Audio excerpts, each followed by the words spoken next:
I was really interested in this R2P2, is that how we say it? Yeah. Concept, responsibility to prepare and prevent. And I think you talked about it as applying potentially both to health and environment. And you mentioned Libya, which was interesting because there was an intervention there, obviously. Yeah. And I've heard work by Robin Eckersley from Melbourne talking about eco-humanitarian intervention, which I haven't read, but I've heard about it. So I wondered, if there's a spectrum and how interventionary your R2P2 could get, including environmentally. I mean, would you advocate going into Brazil to stop them chopping down the rainforest? Very intriguing questions. That's usually the question I also get from my master's students. They are on the same, proactive, we have to change everything around. And I gave them one article to read. It's called Atmospheric Intervention, I think. And that claims that we have reached the point in the climate crisis where we have to actually step in from an outside as an international community. I think it won't work. It's not what I propose at all. I think far lower down that line are steps which can help trigger change of state behavior because of a norm being interpreted, emerging from how we reinterpret state responsibility. So I'm not saying the responsibility to prepare and prevent will give us boots on the ground to stop the Amazon to be burned down.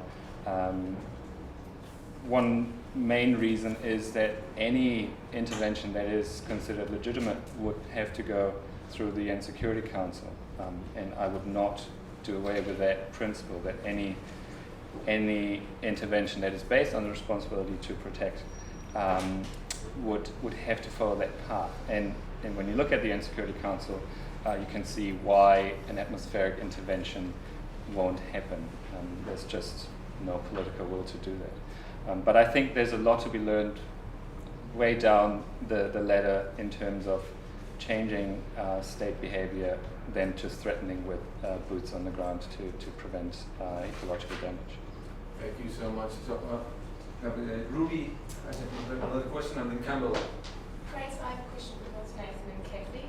For you, Nathan, I've got a comment more.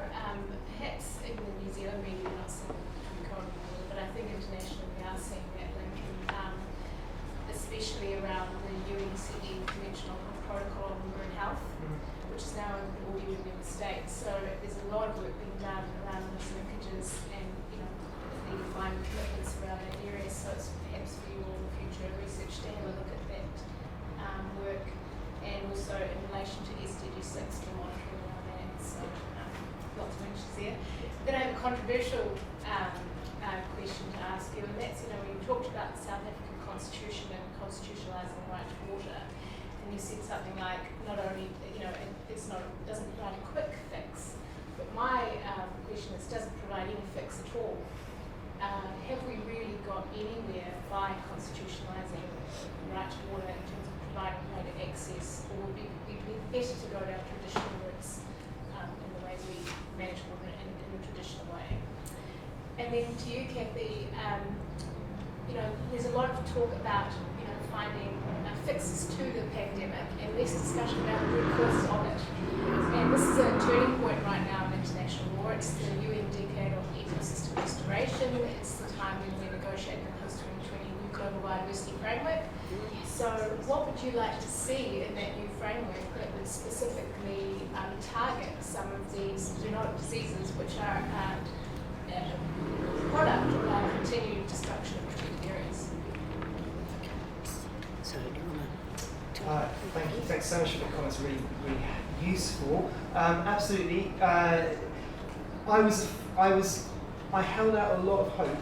What was it now? Over a decade ago, when the first sort of litigation started on what a right of access to sufficient water means in that South African constitutional context, and was very disappointed as that sort of ended up meaning very little.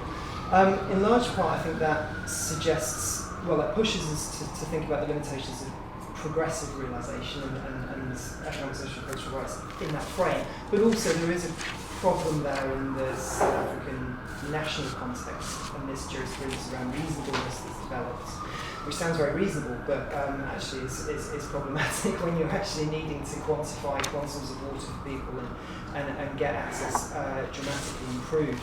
So I would now be at a point where I think without a significant rethink in that reasonableness jurisprudence at a national level, the constitutional rights of water looks in grave danger of looking quite moribund, really.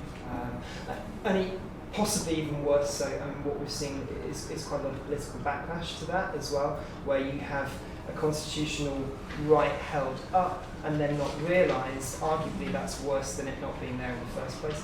And some of the anger and some of the political responses and some of the violence that we've seen in response to the Cape Town drought, for instance, is quite worrying. So, on the fence when it comes to constitutionalising economic, social, and cultural rights. But also, I did make the link with Dylan's comments earlier. We are talking about quite different national contexts as well. Thanks for that. So there's lots of things that obviously I think are needed. The first one is much more attention paid on those causes. Everybody wants to argue about, well, not just the cause, but then the solution. For example, do we have protected areas where we don't have people in them? Is that feasible, to prevent the spread of diseases? Or should we be recognising traditional rights to manage areas in tandem with nature?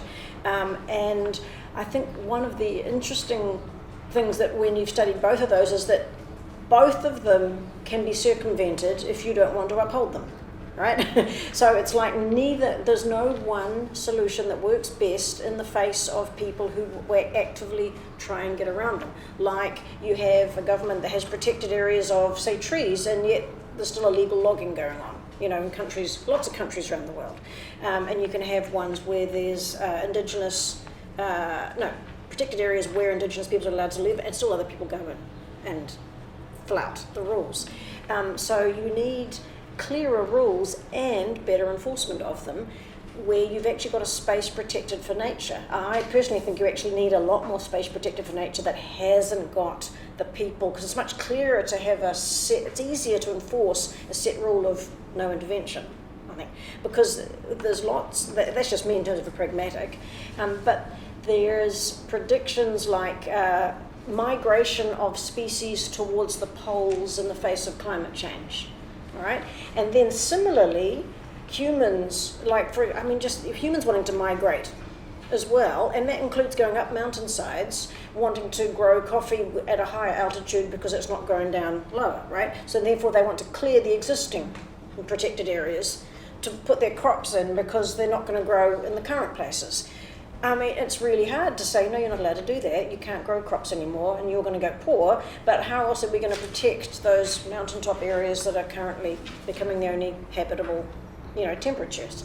So you've got lots of different pressures on them. Basically, we have to stop taking the natural world for our profit, like leave food, for seabirds, leave, areas where the animals can exist without having to, come into contact with humans which is, if you're worried about the diseases, if you're worried about that pandemic, you've got to have places where they're separate, if that's your main focus. Okay. Capital.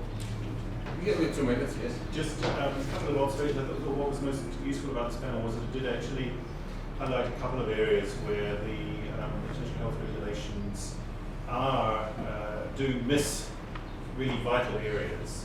So one is the position of seafarers, which is, as Karen rightly said, a major issue, in which New Zealand is totally dependent on the carriage of goods by sea, and our record in this pandemic of dealing with seafarers has been rather poor.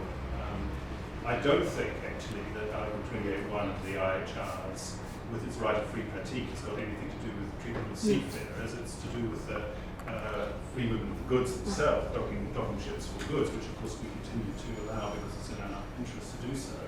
But the whole question of treatment of seafarers falls rather uncomfortably between number of stools, in particular between the IMO and the ILO, and needs attention. And the other one is, as the other presentations pointed out, the entire structure of the IHRs is reactive. It assumes that these diseases are going to arise, and then we move very, very fast, 24-hour notice, etc.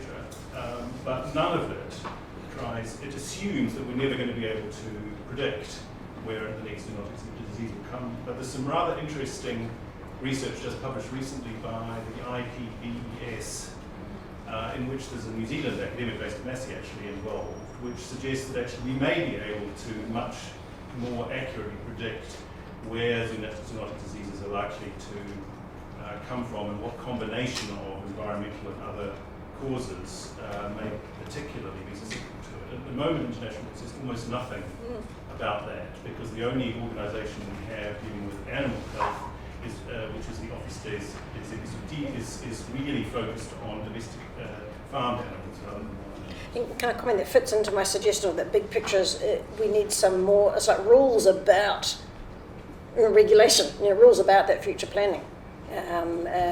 Something that's more mandatory and not just left to if we feel like it. Yeah, I think it's great.